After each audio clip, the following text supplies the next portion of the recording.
Sa isang malayong sityo sa dulo ng Sarangani, 3 bata ang matyagang nag-aantay sa tabi ng isang kaldero. Ano kaya ang laman nito at gano'n na lang ang kanilang pananabik?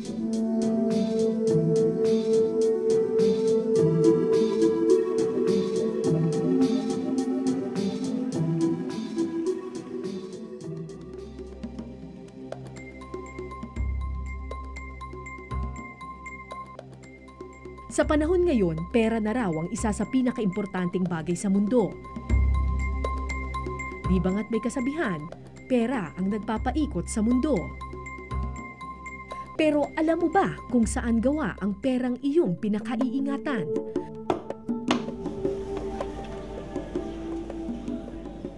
Lingid sa kaalaman ng marami, isa sa pangunahing sangkap ng pera ay mula sa abaka. Isang uri ng puno na sa buong Asya, sa Pilipinas lang makikita.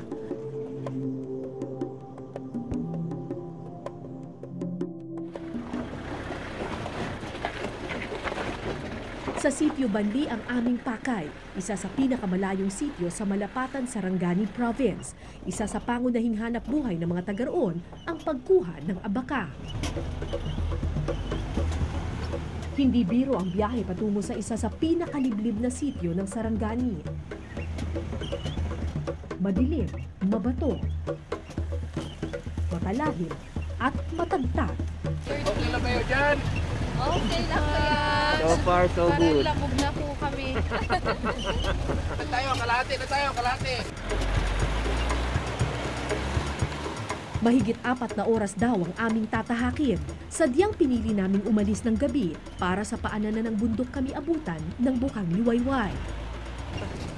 18 ilog yung kailangan tawirin. Tapos nasa, ano nang number tayo? 13? 13, so 5 na lang. Yun nga lang, lamog na kami lahat. Ang masaklap, kalagitnaan ng biyahe, biglang bumuhos ang malakas na ulan.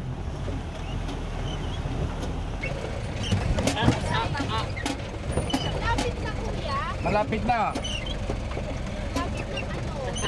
Barangay Kinam. Malapit na tayo sa langit.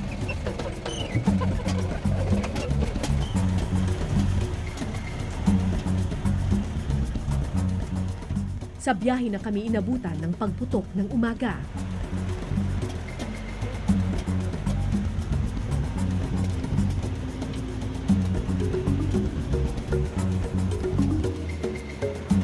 Makalipas ang 1 oras at 2 pang ilog,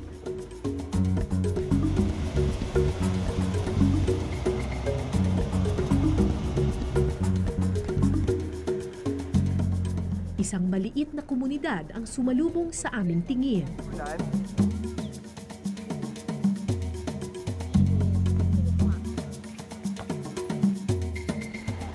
Sa wakas, narating din namin ang paanan ng bundok. Pero simula pa lang pala ito ng aming kalbaryo.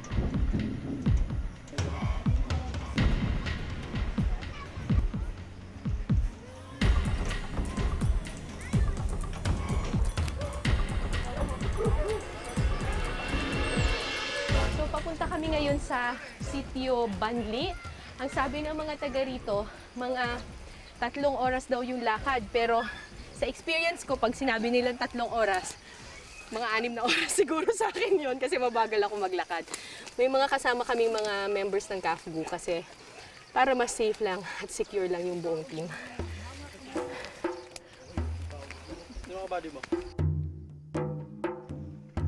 Ilang taong naging NPA conflict area ang mga bundok sa lugar na ito. Kaya may kasama rin kaming ilang sundalo mula sa Philippine Army.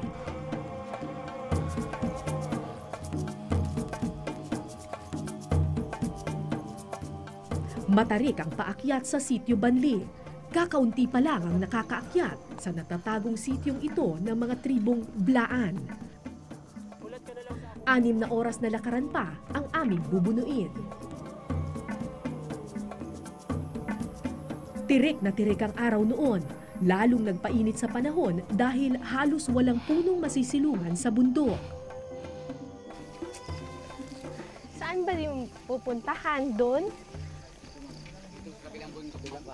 saan po? Yang bundok na mataas na yan?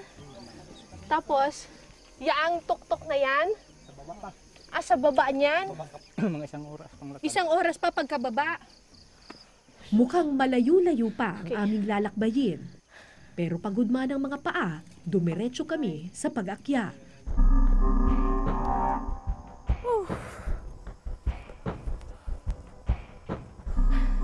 So mga 2 sitio na lang daw, tapos mararating na natin yung ating destinasyon. Itong kinalalagyan ko ngayon, medyo mataas na parte ng bundok. Matatanaw mo dito sa side na to, ang dami-dami pang puno, talagang very thick pa yung forest dito. Pero pag bumaling ka ng tingin dito sa kabila, ayan o, ito yung mas malapit dun sa kapatagan. Puro kalbo na halos lahat ng mga bundok dyan. Nakakalungkot. Isa yan sa mga malaking problema ngayon ng probinsyang ito. Maya-maya, isang kalunos-lunos na parte ng bundok ang tumambad sa amin.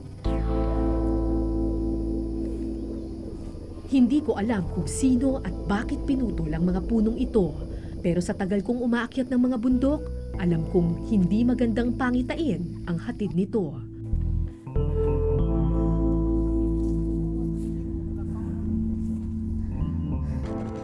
Makalipas ang 4 na oras, isang pulutong ng mga bahay ang aming natanaw sa kalayuan.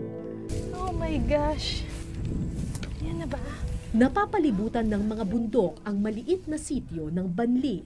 Isa ito sa mga pinakamahirap na lugar sa buong Sarangani. Pero isa rin sa mga lugar na pinagmumulan ng sangkap ng pera, ang Abaka.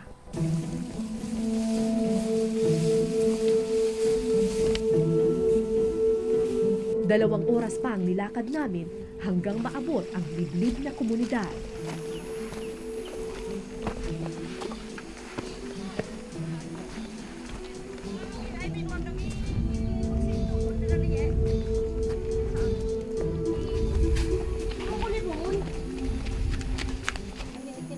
Isang babaeng may kalong na anak ang bumati sa aking pagtapak sa sitio Banli. Inday raw ang kanyang pangalan. Mag-iisang taon na raw ang kanyang anak na si Mariko, pero ang timbang nito, 4 na buwang sanggol lamang. Sa kanyang tabi, ang 3 taong gulang na si Manny. Sa tambok ng kanyang pisngi at laki ng kanyang tiyan, madaling isiping malusog ang batang ito. Pero hindi ito ang unang beses na nakakita ako ng ganitong klaseng pangangatawan. Alam kong hindi ito pangkaraniwang taba. Isang taon nang nakakalipas mula nang akyatin ko ang bundok ng Datalnay sa probinsya rin ng Sarangani. Katulad ni Manny ang hugis ng muka at katawan ng mga bata doon. Lahat sila may sakit na kwashiorkor, isang uri ng malnutrition dulot ng kawalan ng protina sa katawan. Ganito ang epekto kung puro kamote lamang ang laman ng katawan.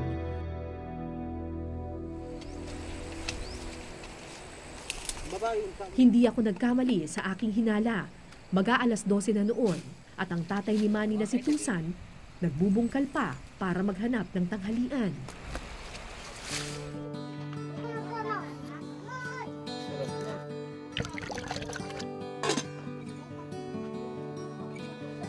Kamote ang pagkain ng mga bata araw-araw. Umaga, tanghali, hanggang gabi. Abaka farmer ang karamihan sa mga taga-sitio Banli, pero dahil seasonal ang pag-aani ng abaka, minsan sa isang taon lang sila may pera. Pag minalas pa sa lupa, isang platito lang ng kamote ang makukuha. Nag-aagawan ang mga bata. Amirudan na wawag na. Manggurali ko pagwanta kung dati lang nakabuo ito. Pagwanta mo kumantasap na sa bagay nato ni nagtubag kita sila tinuig. Silang natagang ukal baga yun, sila ko pagpanong galabor. Ukalo ko mo pagpagwanta. Sila ko lang ito ni Baba. Durag kubre ko sa inipat gamo. Ganito araw-araw ang hapagkainan ng pamilya ni Mang Tusan. Walang ibang kilalang pagkain ng mga bata kundi kamote at kamoteng kahoy. Pero minsan sa isang taon, sa panahon ng anihan, nakakatikim ng bagong pagkain si Manny at ang kanyang kapatid.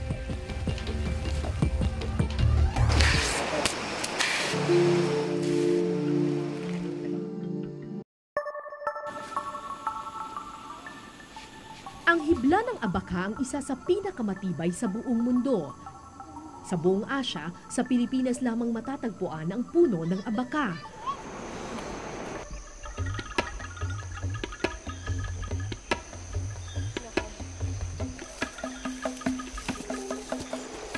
Dati-rati, nung marami pang puno dito sa bundok na to, madaling makahanap ng abaka kasi kung saan maraming mga punong kahoy at kung saan malamig yung lugar, doon tumutubo yung abaka. Pero ngayon talagang kailangan mo siyang hanapin sa mga liblib na lugar kasi halos wala ng puno. Ito yung isa sa mga liblib na lugar dito.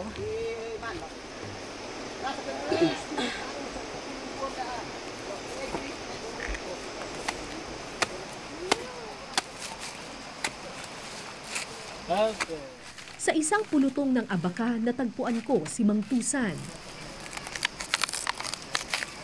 Ilan ang tanim mo na abaka? 50. 50. Ang abaka, gaano ka tagal bago maka-harvest ka? Isang tuig. Isang tuig bago maka-harvest? Gaano karaming abaka ang nakukuha mo o naibebenta mo kada harvest? Ay, tag 20 kilo.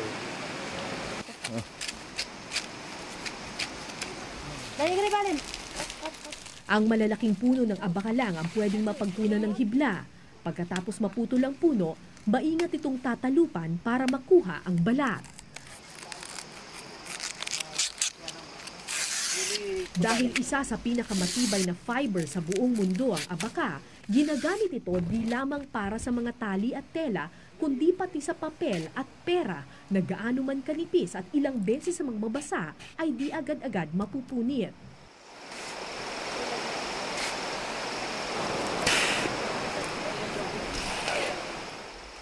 Pero kailangan ng matinding puwersa para makuha ang bawat hibla ng abaka.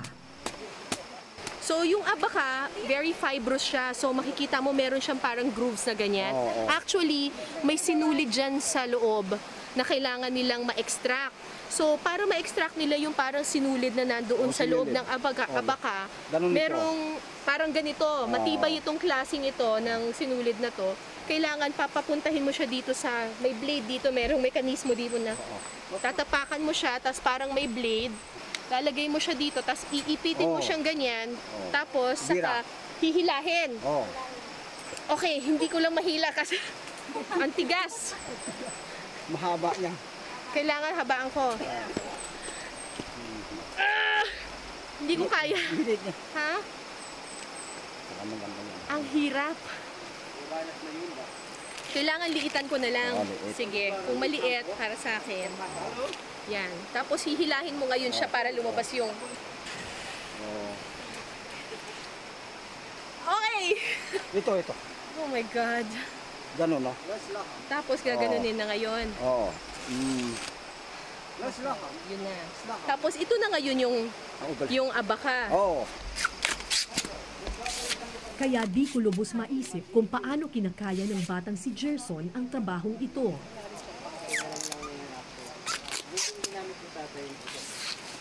Karamihan sa mga nag-aani ng abaka sa sitio Banli, nagsimulang magtrabaho nung sila'y bata pa. Isa sa kanila si Gerson na 9 na taong gulang pa lamang nang matutong mag-ani ng abaka. Bakit ka nagtatrabaho sa abaka? School. Ha? Para saan? School. Para sa school. Ano? Bakit sa school? Saan mo ginagamit yung pera? Yung kinukuha mo sa abaka, saan mo ginagamit? Notebook. Pambili ng notebook. Kaya isa. 40 pesos ang bentahan kada kilo ng abaka.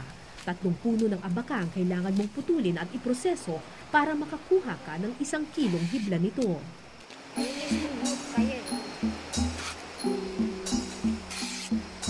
Sa halagang 40 pesos kada kilo. Kung tutuusin, malaki ang kita sa pag-aabaka.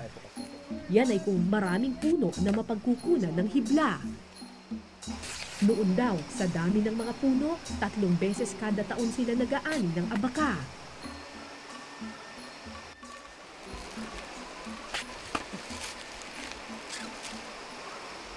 Pero nagbagong lahat ng ito sa pagpasok ng milenyo.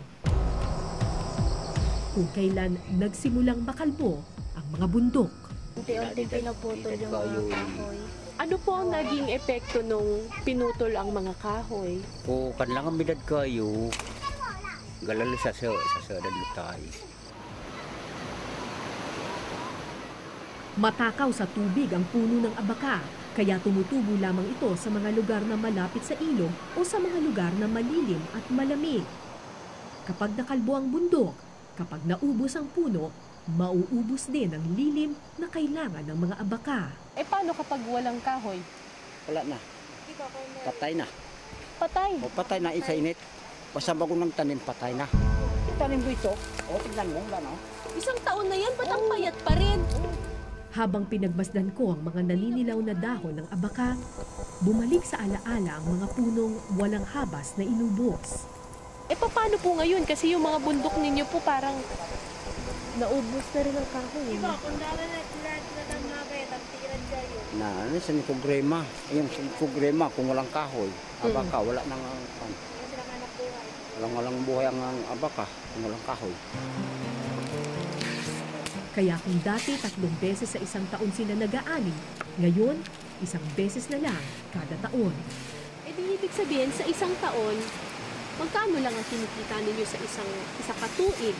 Kung ito mo is para sa akin, libo.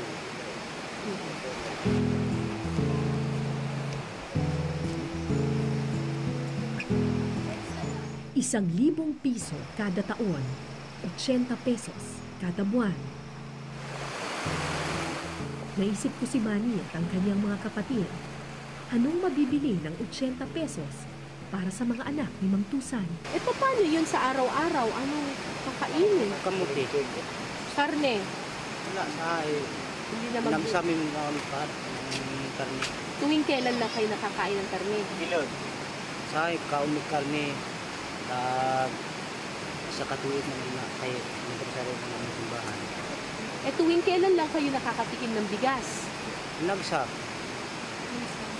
lang paano bukas. Sa isa katuig, ilang beses lang kayo makakain ng bigas?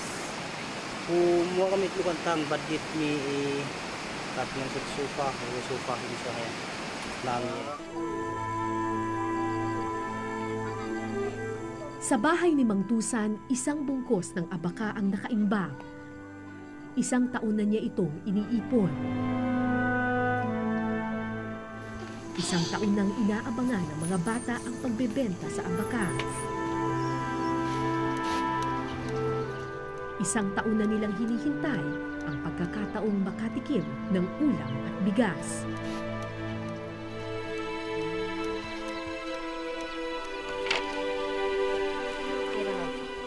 Pero para maibenta ang abaka, kailangan itong ibaba sa paanan ng bundok. 6 na oras na kalbaryo ang papasanin ni Mang Tusan, alang-alang sa kanyang mga anak.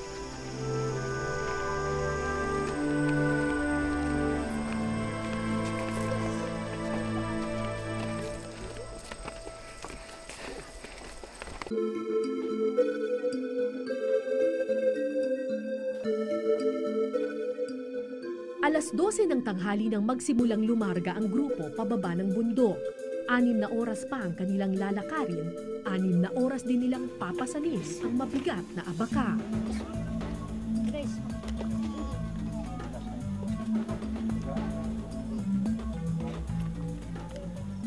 Alin ang mabagaan? Ito o ito? Ito mabigat, ito magaan. Ang bigat ah. Kahap ko, tulungan niyo. Lalagay ko dito. Kaya mo yan. Hindi ko alam kung ilang kilo pero sa sobrang bigat ng abaka, halos matumba ko dahil sa aking pasan. Kuya, sa'yo na po. Nahilo ka.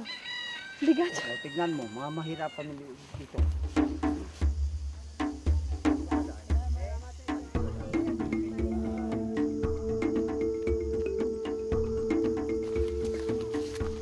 Kinabahan ako para sa batang si Gerson. Paano niya kaya kakayanin ang bigat na ito?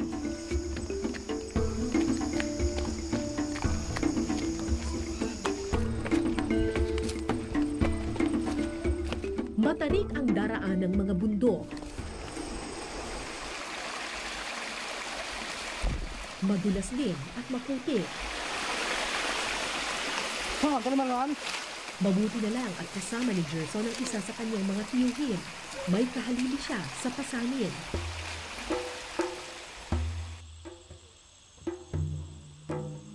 Makalipas ang kalahating oras,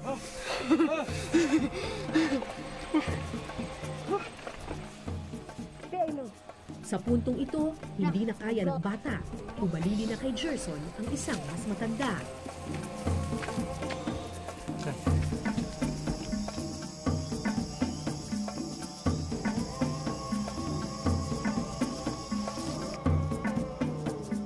Pero si Mang Tusan, tuloy sa paglalakad.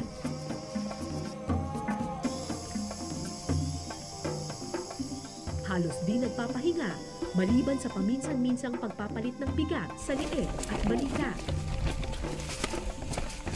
Kaya ang 6 na oras na lakad, minsan kinukuha lang niya ng 4. Makalipas ang 2 oras, pagod na ang aking mga paa. Pero tuloy pa rin si Mang Tusan. Actually, hindi sila naglalakad eh. Parang silang tumatakbo.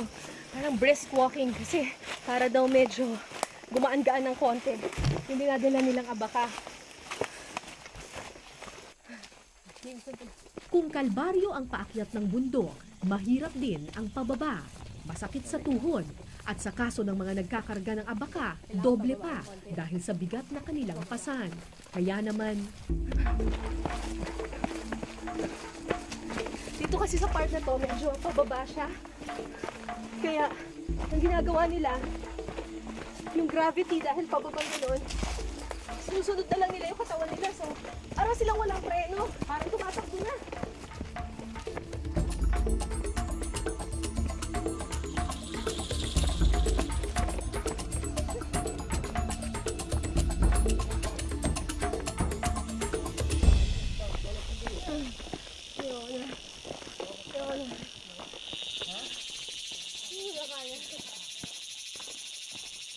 halos hindi nagpapahinga si Mang Tusan at ang kanyang mga kasama.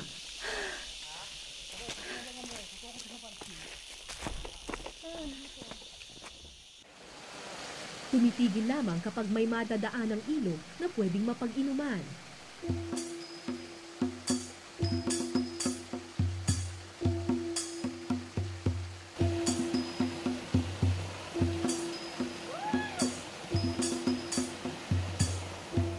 Hindi ko alam kung saan humuhugot ng lakas si Mang Tusan para makayang pasanin ang bigat ng abaka.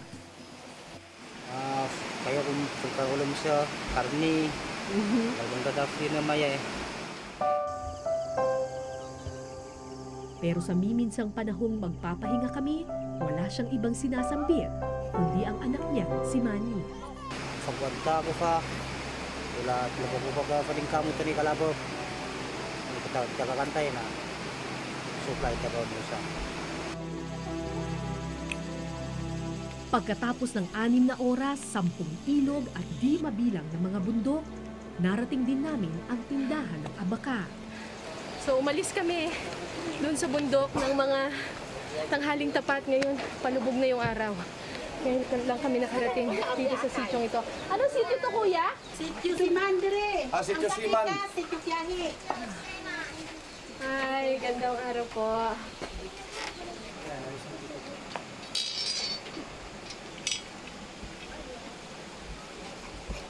$22. 40 pesos kada kilo ang bili sa abaka. Bumulong ako ng dasal habang tinimbang ang abaka ni Mang Tusan. Sana sulit ang lahat ng aming pagod.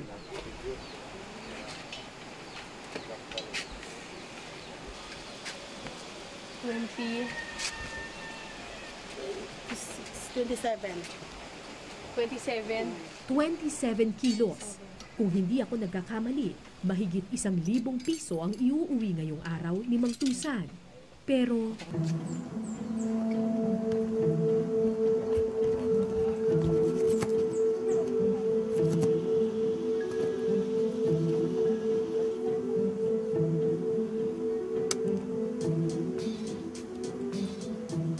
Ba't kailangan pong bubuksan?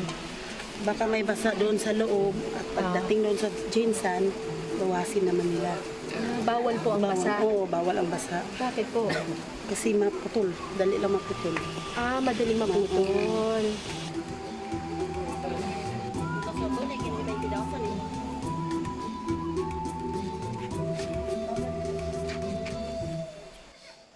at nang kwentahin na ang kita ni Mang Tusan, nalaman kong binawasan pa siya ng 2 kilo. 1,000. 1,000. Binawasan ka ng 2 kilo dahil 1,000 piso ang nakasulat na presyo ng abaka ni Mang Tusan. Kahit papano, natuwa na rin ako dahil alam kong marami-rami na ring bigas at ulam ang mabibili ng halagang ito. Pero ng oras na ng bayaran, 400 pesos lang ang inabot kay Mang Tusan. bakit 400? Oo. May utang siya sa akin. May utang siya sa'yo. Magkano ang utang niya? Mga 500 plus lang. 500 plus ang utang niya sa'yo. Napangiti na lang ang masipag na ama at agad na bumili ng pagkain para sa kanyang mga anak. Kape, asukal, 1 gatang ng bigas at ilang lata ng sardinas. Pinagmasdan ko ang 200 pisong hawak ni Mang Tusan. Ilang piraso ng papel na 1 taon niyang pinaghirapan. Alam kaya niyang ang papel na hawak niya ay gawa lang rin sa abaka. Kakatwang isipin, ang taong nagpapasa ng sangkap ng pera, hindi man lang makahawak ng pera.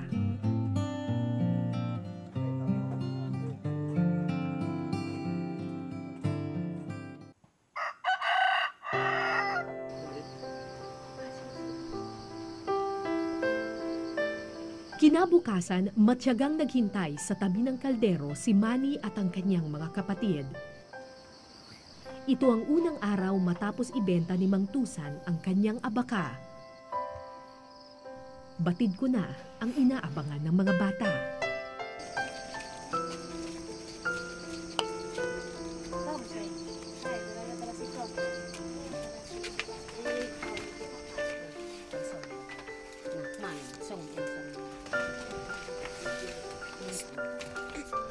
Ito ang unang beses sa taong ito na nakatikim ng kanin ang mga anak ni Mang Tusan.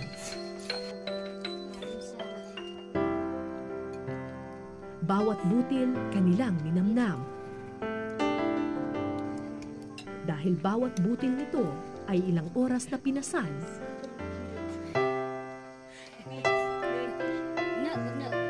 dahil bawat butil nito ay bunga ng labis na pagmamahal. At dahil ang susunod na bigas ay matitikman nila sa susunod pang anihan.